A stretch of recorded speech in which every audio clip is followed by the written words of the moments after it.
Hola, cage fighting connoisseurs. This is Kid Nate of BloodyElbow.com, joined once again by Vice. What?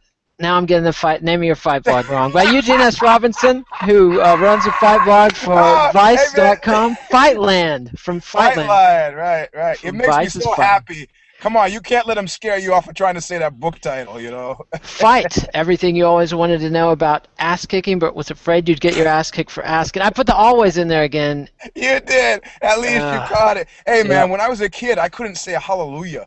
And even now, I have a hard time. I have to slow my brain down to get it right. Or union. I used to have a hard time with both of these words. I can remember a crisis when I was 6 with oxygen.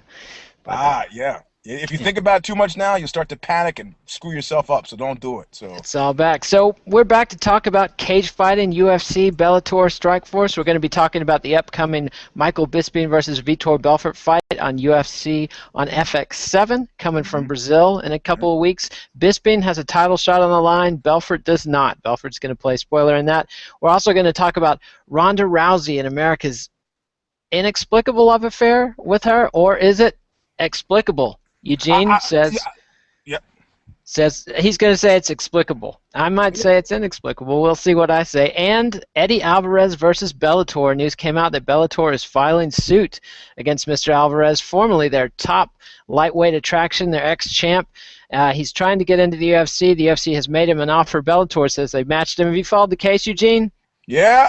I like fighting. So whether it's at the docket or at the cage or at the docks, from the docket to the docks, I love it. So yeah, I'm paying attention, because it's a case that cuts both wide and deep. I mean, what we're talking about and what people have murmured about, and which I don't think is going to happen, but people have been talking about it for years, has to do with the individual contributors that are single combat athletes and some sort of unionized protections in terms of what they can or can't do with their careers. And it's been scattershot for now, and the agents and the managers move in and try to codify it, but it's never really had its day in court, and not in what makes it interesting in an MMA. Look, when Evander Holyfield is making $40 million, self-negotiates his contract with HBO and sticks him for $40 million. He's got $40 million to work with, which now apparently he has lost. But, a guy like Alvarez, the stakes not huge enough to attract anything but the hardcore guys who want to defend it for the principle of it. And it's really sort of interesting about, who can do what. I mean, previous to this moment, I thought Bellator's got a cool deal. They understand these guys got to make a living. They're okay with them going hither and yon. But, they haven't been able to separate themselves from the fact that hither and yon is not really where they want to go. They don't want to go here and there and everywhere. They want to go to the UFC. Yeah, let me give a little background on the case for people that haven't been following it. Here's the deal. Alvarez came away from Dream, signed with Bellator rather than the UFC, signed a multi-fight deal, fought his way through the tournament, won the tournament, was the first lightweight champion, defended his title, I believe, only once, then lost his title to Michael Chandler, finished out his contract with 2 more fights. At that point, he was free of Bellator, except they had the right to match any offer that he was made. So he took advantage of the matching period. They actually let him do it immediately rather than making him wait. There was a waiting time where they had exclusive negotiation rights. They wanted to get that out of the way. They let him take an offer from the UFC. The UFC came back with a contract that is reported to have been for $75,000 to show, $75,000 win bonus plus points on the pay-per-view, and that's the bit that's in contention because Alvarez presented them with the contract the UFC offered. Previously, as a little bit of background, Bellator's middleweight champion Hector Lombard had walked in the same circumstances, gone to the UFC. They made him an offer. Bellator did not match that, and he went to the UFC, got a extremely lucrative deal by all accounts, including a percentage of the pay-per-view buys. He was only on 1 pay-per-view fight. He lost that. Since then, he's been relegated to broadcast TV. Nevertheless, he moved away from Bellator, went to the UFC. Alvarez then presents the UFC's contract to Bellator. They come back to him with a contract that they insist, Bellator CEO Bjorn Rebney is saying, word for word matches the UFC's offer, including a percentage of pay-per-view buys. Of course, Bellator's never run a pay-per-view. And so the speculation I've heard is that Bellator wants to force this to court, and then they had one mediation and immediately filed suit on Eddie as soon as the mediation was over. Like, walked out of mediation, literally got served with a summons immediately after. That has to be suck. That's Suck City right there. And so Eddie has taken to the press. Bjorn Rebney has taken to the press.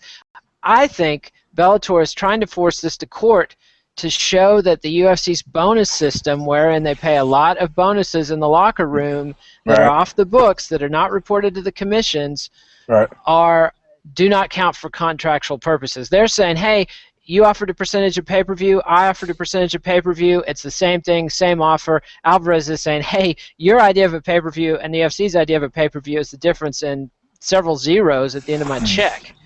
Take it away, Eugene. What do you think?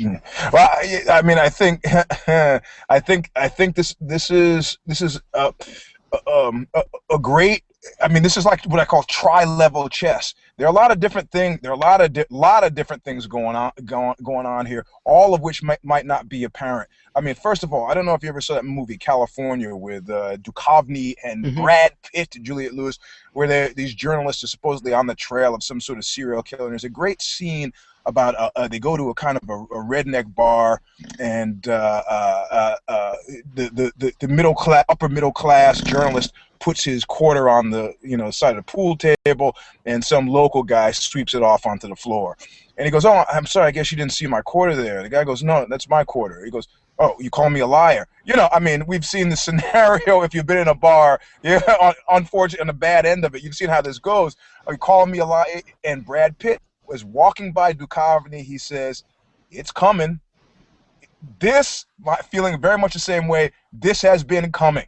This has been coming, and I'm glad to see it happen, because it's sad for Alvarez that he's the chair on which the music has stopped. That these guys, but Bellator and the UFC have got to fight this out. And what's interesting to me is that it's a proxy war. Alvarez is the battlefield on which you're choosing to fight it. What's interesting to me, though, is that it marks a change for the UFC. You remember what they were doing before it was clear that Scott Coker was giving up the ghost and had no deal and was going to have to play ball with them and sold Strikeforce to the UFC.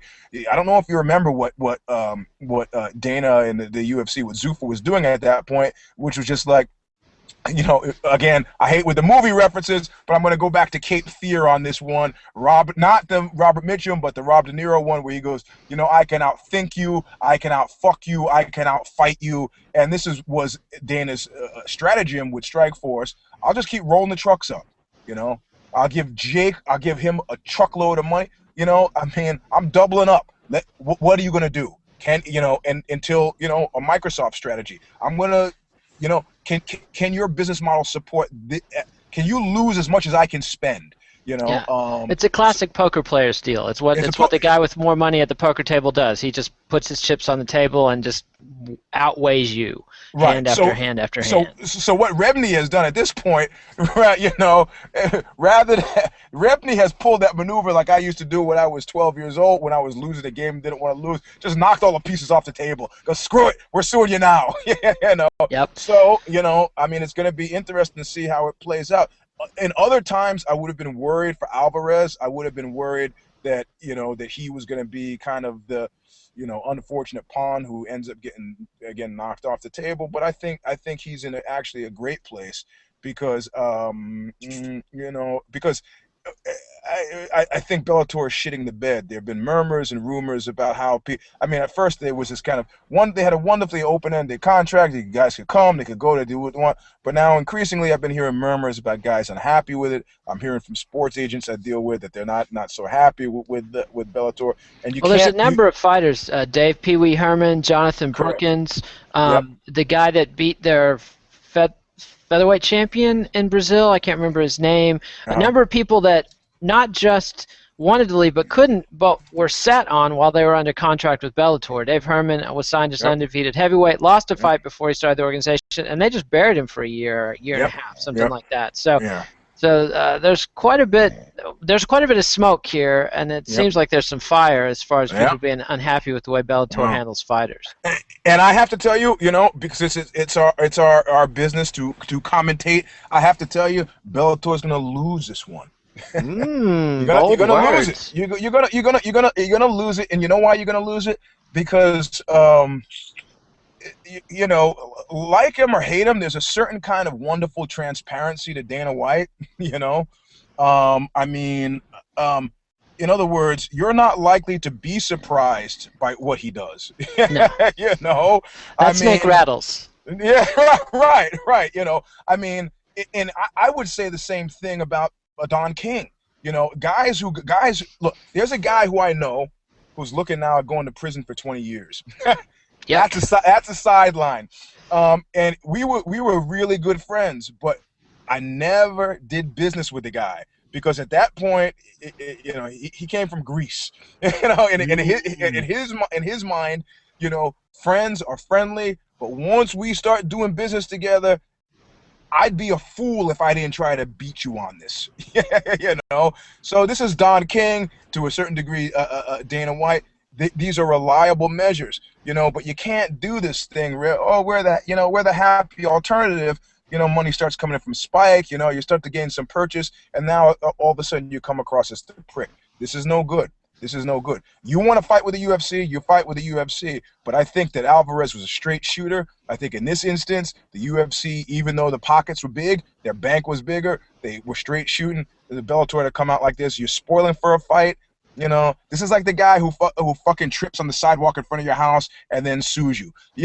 Look, maybe I should have fixed the sidewalk. You're right. But I wouldn't be admitting that liability, Eugene. Yeah. Trying to beat me out of cash because you got a gash in your head is not my problem. But okay, all right. So I don't like it. I don't like the smell of it. I don't like the feel of it, and I think it's a screw up on Bellator's part. I have two things to say about that. One, I think you're absolutely right about the court of public opinion and what it's going to do to their reputation with fighters and fighter managers. I think it's going to make it much harder for them to sign talent because they're going to be wary of getting caught in this bear trap. However, legally, I think it's a hugely interesting question and a wide open question because it's never been taken all the way to court. Randy Couture went to court with the UFC but pulled out fairly quickly once there were some depositions exchanged, and it didn't look very good for Randy, frankly, just because of statements he had made, and they started putting out paper and showing what their locker room bonuses were, and it contradicted what Randy had been saying, so the case was dropped in fairly short order.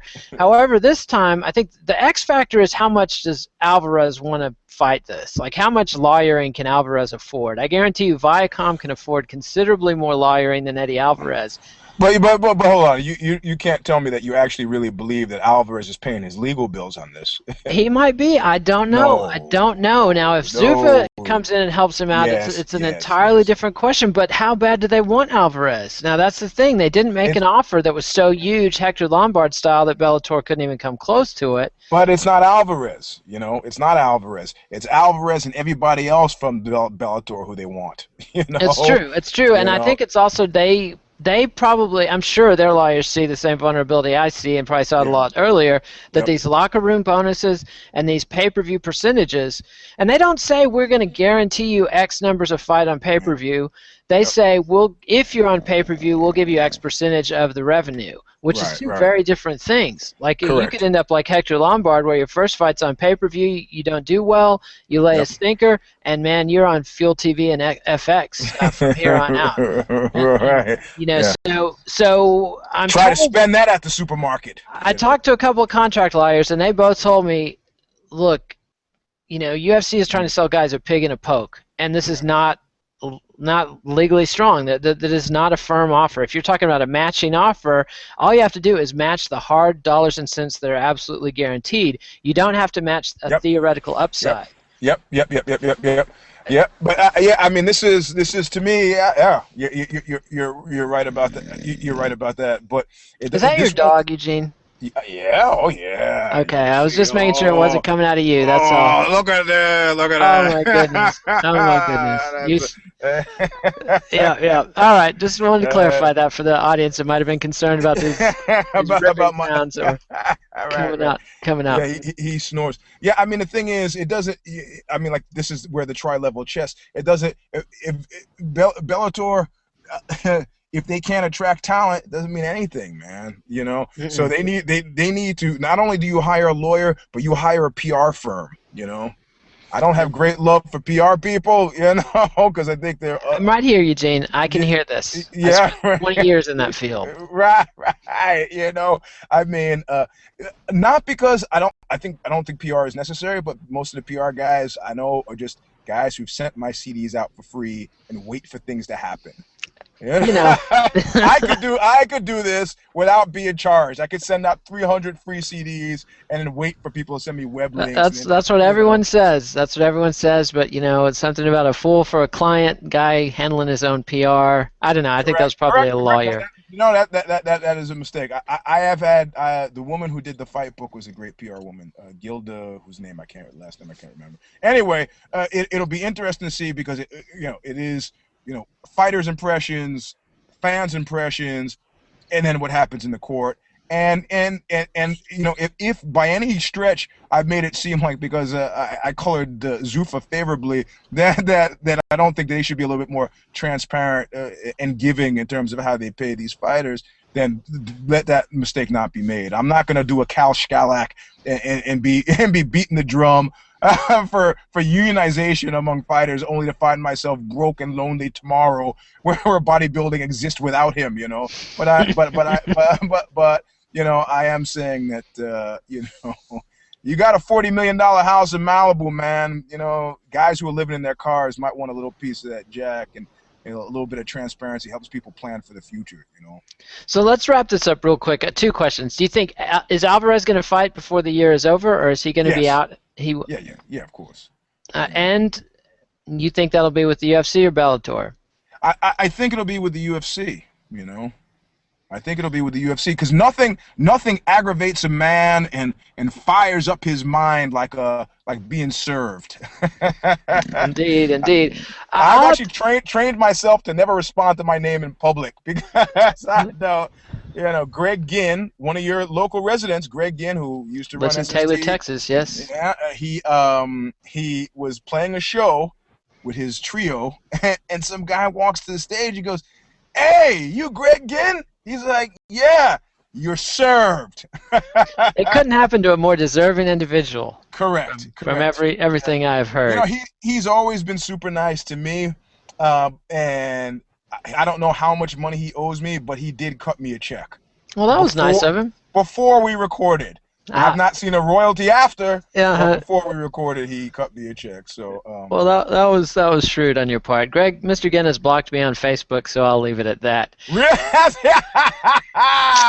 Does he owe you money? No. Happily, he doesn't owe me money. I was never talented enough to be on the illustrious SST records or anything like that. I just was having a conversation with him. What did you do to get blocked?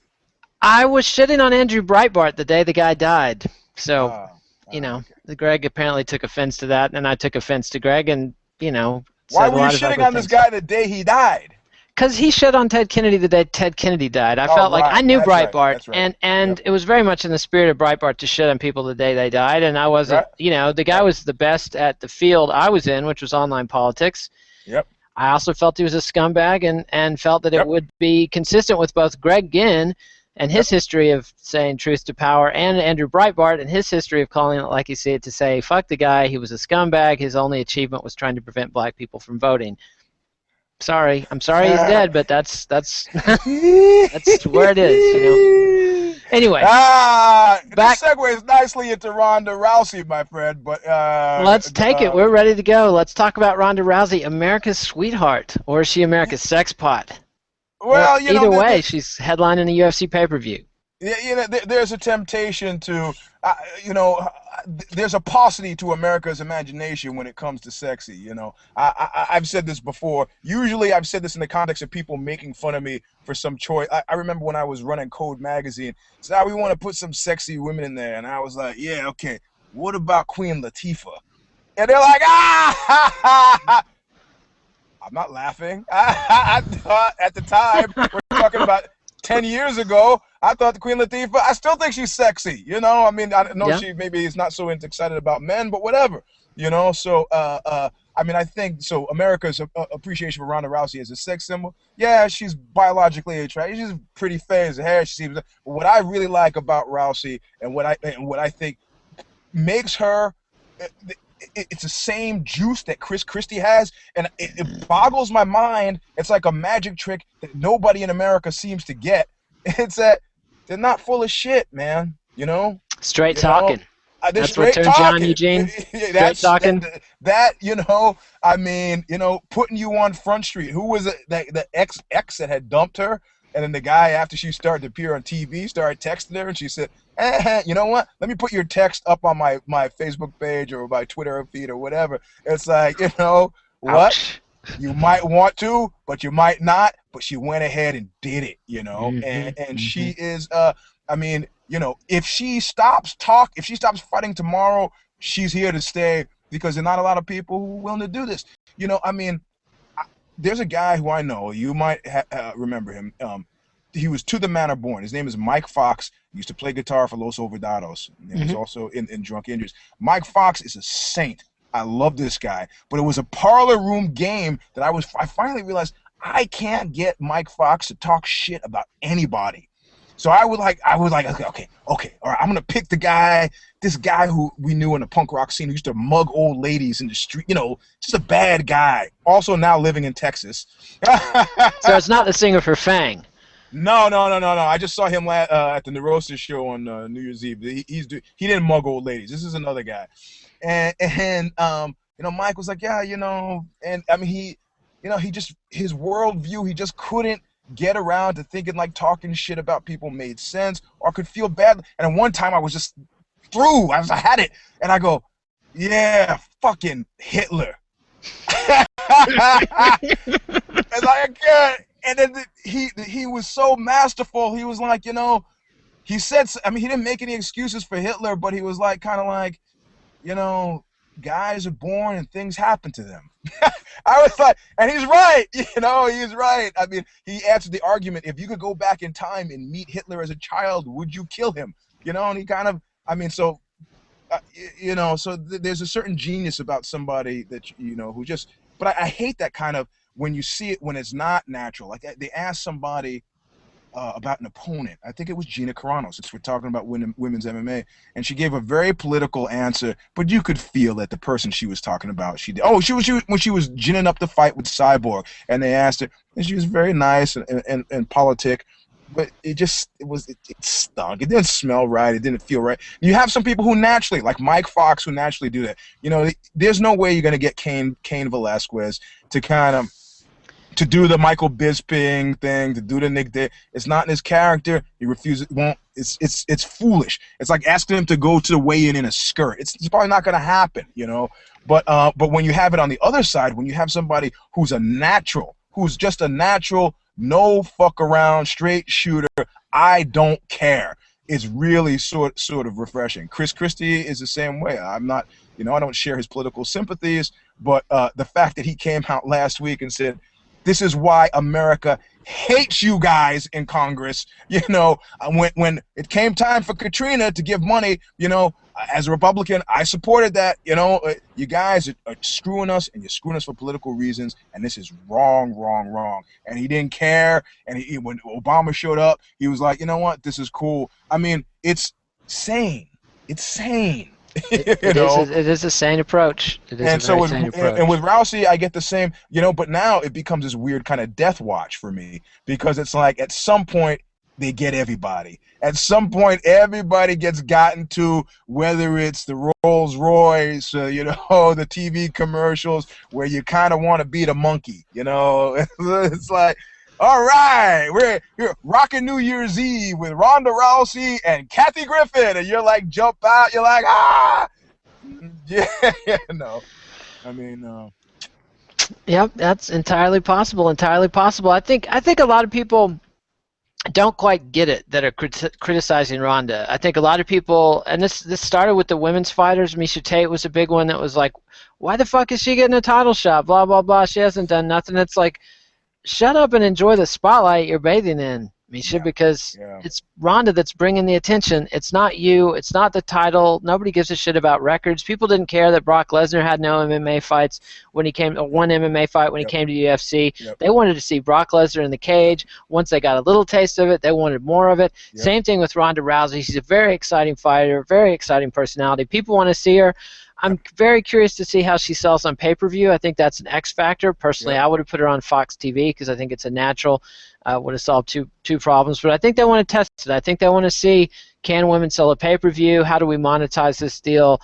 And it also will affect, you know, whatever negotiating position they're in with women's fighters. You know, they can lowball them or not based on the numbers. If the numbers are super high, it's like, okay, it's not even a growth market. It's made itself known. You know, so when they go into negotiation with an agent for a female fighter, it's like, okay, I'm not good. Okay, let's do business like adults and not assholes. So that's that is one thing. But you know, the thing is, this is the what I call the John Jones irreality syndrome. You know, he saves the old. You know, I actually talked to a guy as an aside who thought the whole Newark, New Jersey chasing down the mugger thing was a setup.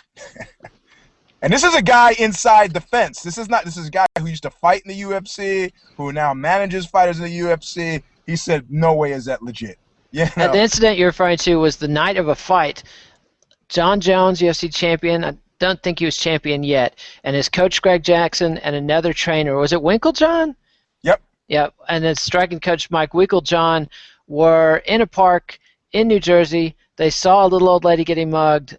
And John Jones, they all ran to help. John Jones, being the youngest and the fastest, by far has the longest legs of that trio, beat him there, subdued the dude, and then the coaches held him down while Jones went to get help. So it was a great little piece of PR.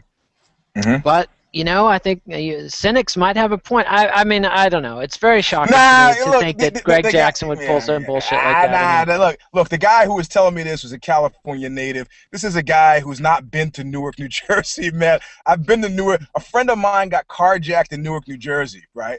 Get the fuck out of the car. Guy gets in the car. It's a Volvo. The guy goes, oh, shit. He goes, what? I don't drive stick. And my friend goes, well, I can drive you to where you need to go.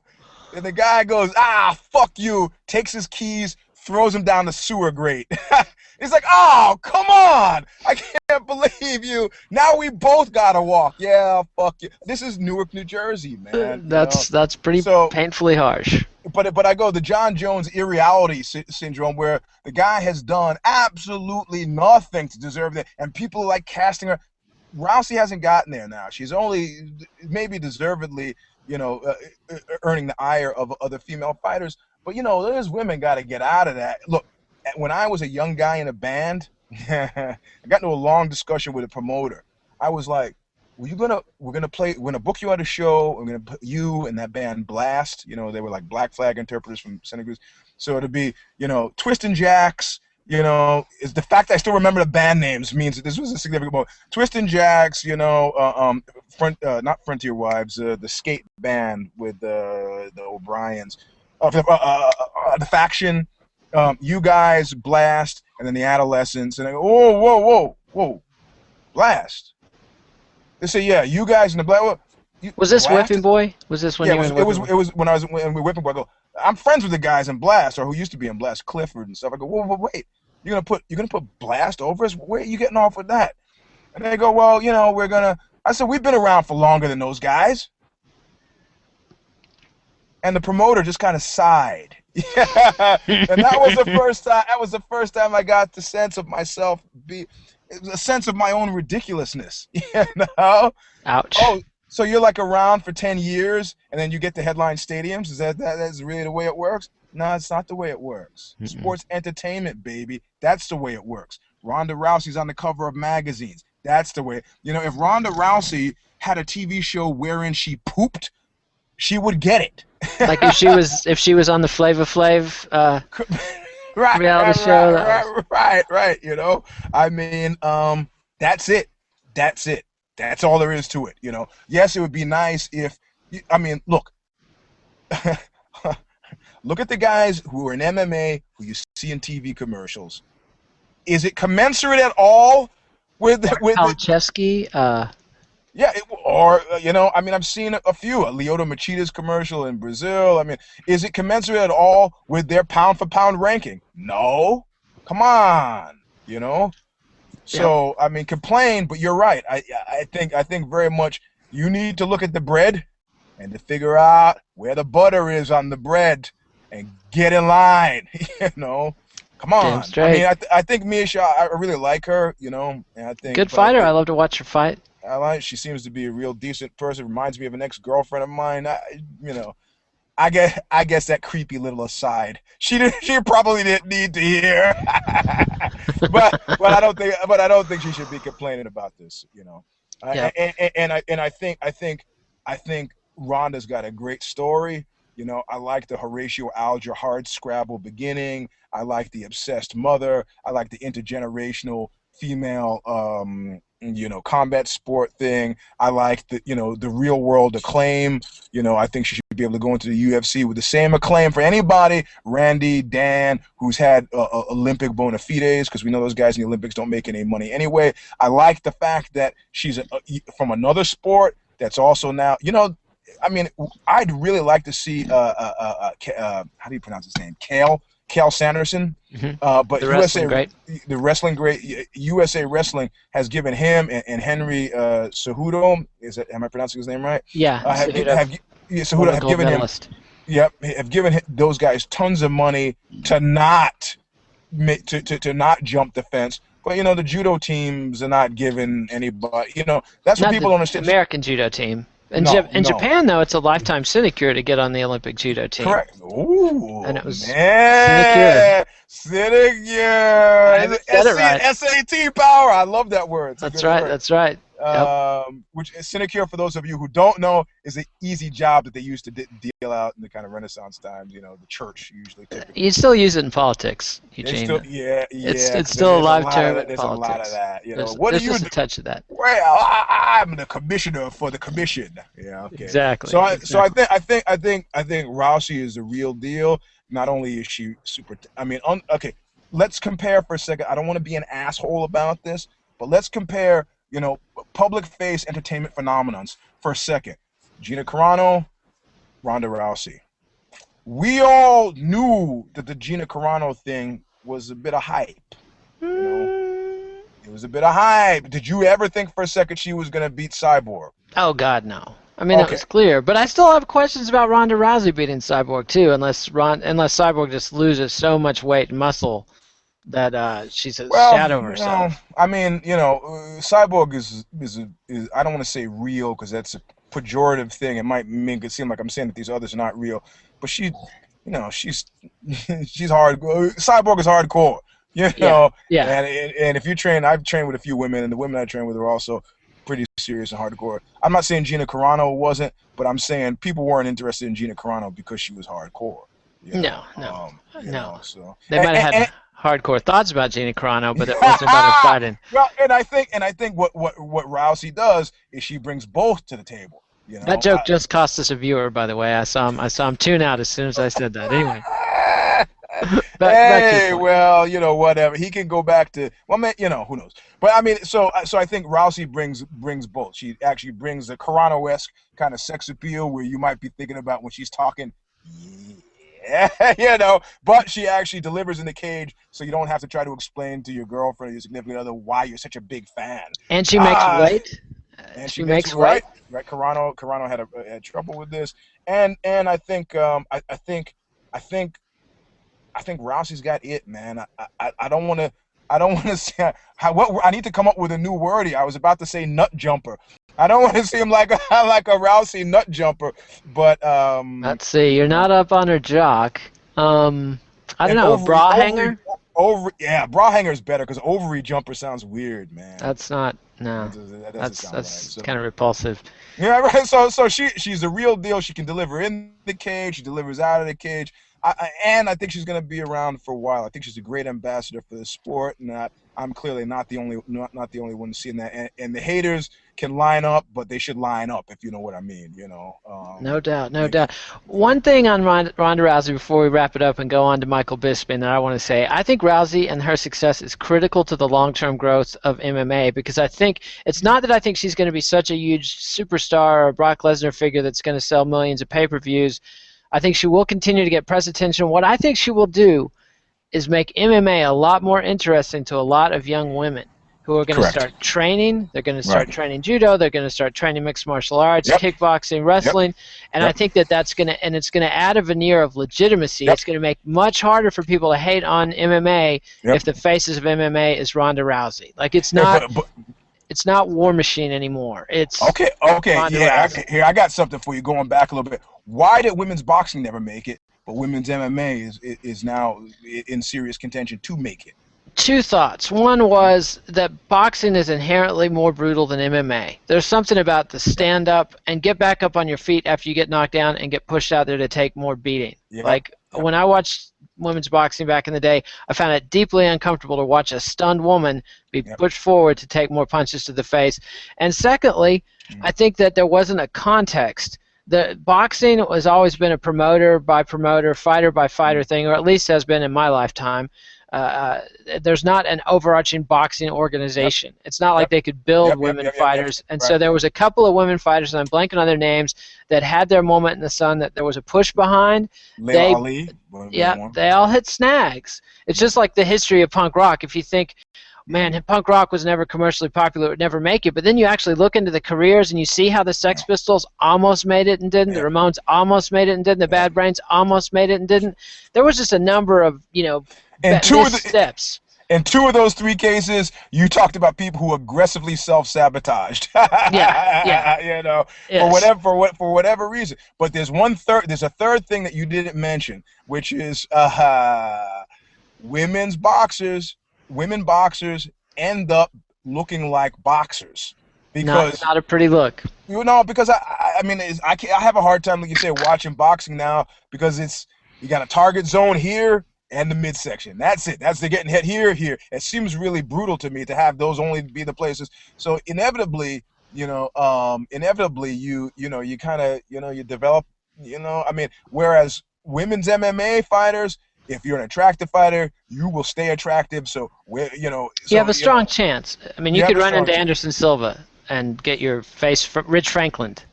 Yeah, well, or Kung Lee at the hands of Anderson Silva. That's not a good look. But so far it's not happening. And pretty girls make other pretty girls want to do it. Pretty girls in the gym will, whatever. I mean, wherever pretty girls go, other people follow. That's right. And there's a reason why they're showing, Jamie Presley cage side, and it's not because she's a good fighter, No.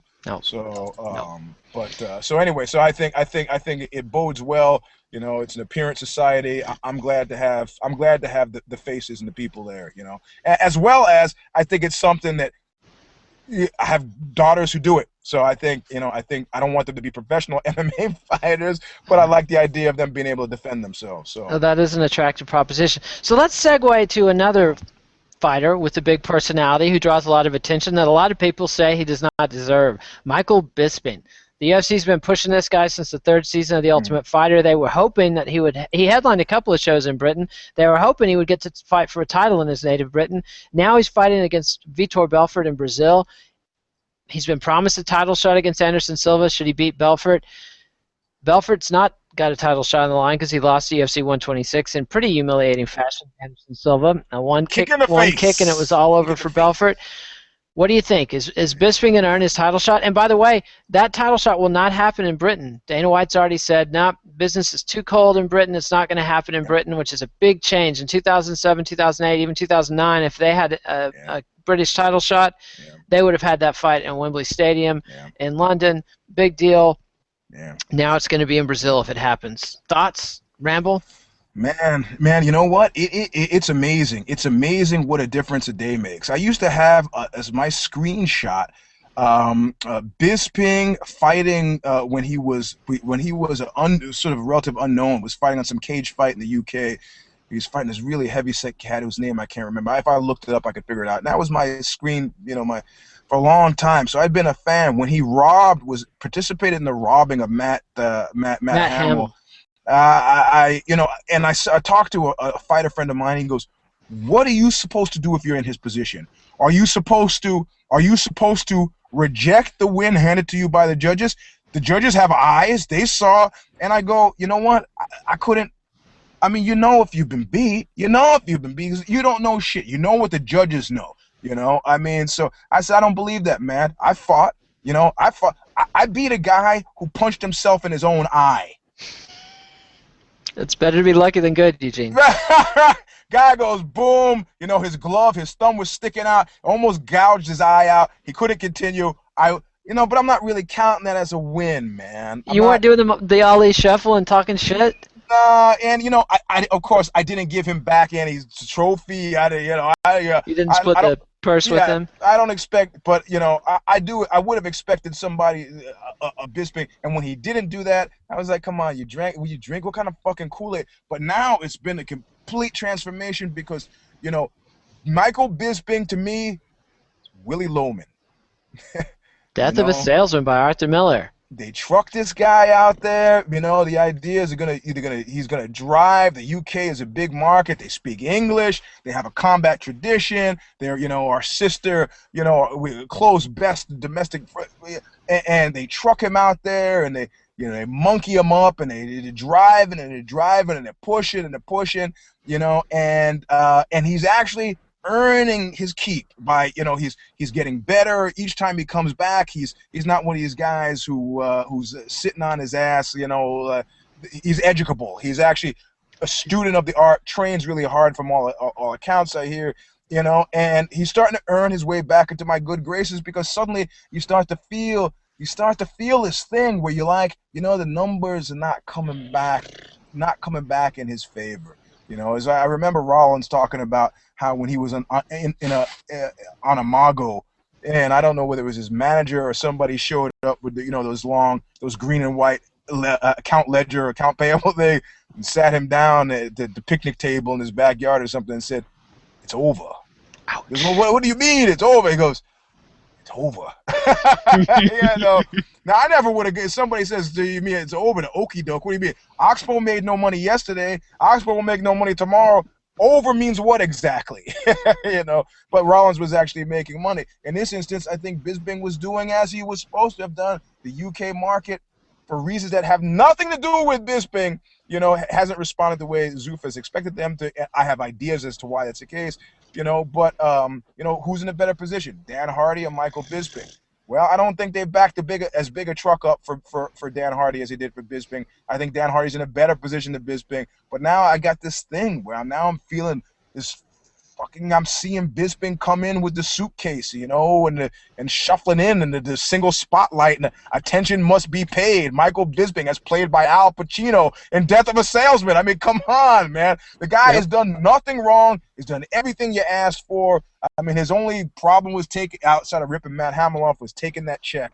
So it's tough. It's tough to see. And he's never quite earned the title shot. That's the difference between Dan Hardy and Bisping. I mean, you can argue whether or not Hardy earned his title shot, but he got a title shot. Bisping has lost every time he's come close. He lost to Rashad Evans when he was undefeated light heavyweight, and then lost again recently to Chael Sonnen in a fight many people thought he won. I think there's a little bit of karma there for the Matt Hamill thing. And I want to remind people who weren't around, the Matt Hamill story is this. Hamill and Bisping were rivals on The Ultimate Fighter. Hamill had to drop out because of injury. They never got to fight. A couple years later, they're both in the UFC. They fight. They headline or co-main event a UFC event in England.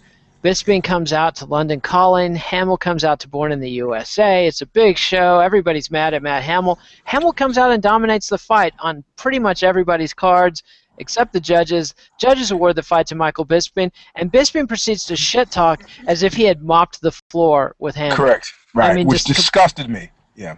Pissed everybody off. I mean, he just acted like he completely disrespected Matt Hamill, a guy that had pretty clearly won the fight. Yeah. And totally disrespected him. So, he earned the hate a lot of people have. Yeah, he earned it. I mean, think of Eric Silva, the guy who Eric Silva fucked up. You didn't see that guy jumping up after he was awarded the fight and going, "Yeah, Yeah, I took it to him. You know, That was a like, no contest, though. right, And that's right. Yeah, right. that was a tiny So, bit different. But let's talk about the fight itself. What do you think about Bisping's chances versus Belfort? He's talking a lot of shit about how if he can survive the early storm, he can beat Vitor Belfort. Vitor Belfort's a quitter, et cetera, et cetera. What do you think? when you're talking about anything in the fight context and you're using the word if.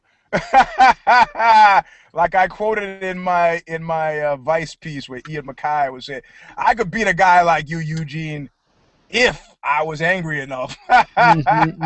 If is a troubling thing, But that being said, you know what?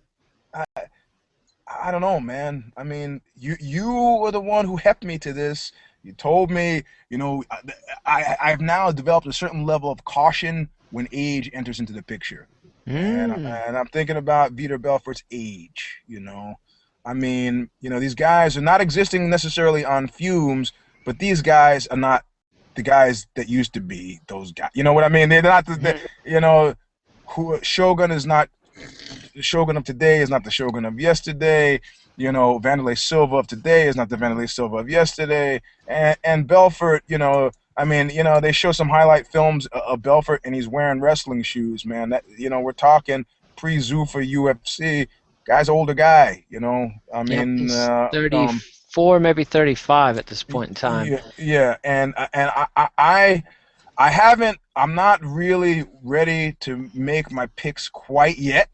I need to put my finger in the air, and I got to go on my vision quest. The vision quest I go on. I see. When I make my picks. But right now, I'm actually leaning toward Belfort because I mean, sorry, whoa, Freudian slip. I mean, Bisping, because when you're being Willie Lomanized, you know it. Maybe you don't know it. I call it the Hollywood chill out, or also known as the chimp chill out.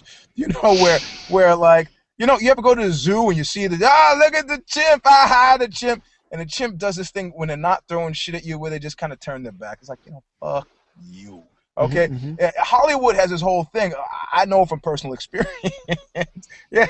Are we going to talk about Leonard Part 6 again? No, not at all. We're going to talk about A Long Slow Screw and Angela Chang at Writers and Artists. And Angela Chang is putting together, a film deal for A Long Slow Screw because this is Eugene's novel that's published. Right, and she says, well, we were kind of thinking as part of the package that we would have Steven Soderbergh as the director. I go, Soderbergh? What has that guy done? What? Sexualizing videotape? What? Ocean's 11?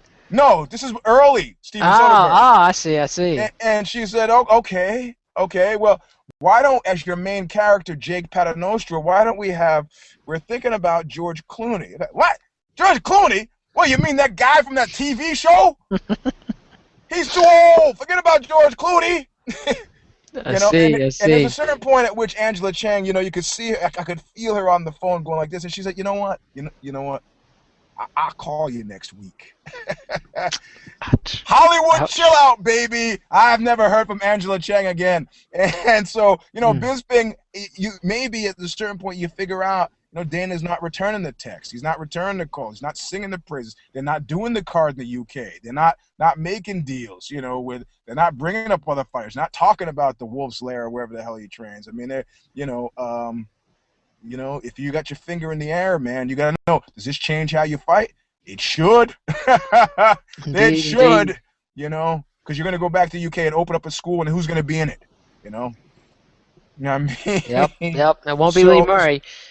Yes. Good for you. Yeah. Yes. So I'm going to pick Bisping because I think Bisping knows exactly what's on the table and what he's got to do to stay sort of relevant. And I'm thinking that, Belfort's skills are, I mean, he's also got something to prove, but prove to what end? The guy's a Hall of Fame legend at this point now. His place in history is assured. He's not hurting for the money, so he's fighting for something else. But I still haven't fully decided yet. I need to see, like I said about Overeem. I need to see the guy. I just need to see him before I'm going to feel comfortable making any decisions about where he's going with that. And I did see him after the Nevada State Athletic Commission okayed him to fight, and he said a few words. You're talking about Overeem now. Oh, yeah, I'm sorry, Overeem. So I do need to see. I'm going to spend between now and next week's show, my finger in the air, and I'm going to be looking at video of Belfort and Bisping, and I'll be making a decision on the basis of, you know, my vibe, but not age, not age. But right now I'm leaning toward Bisping.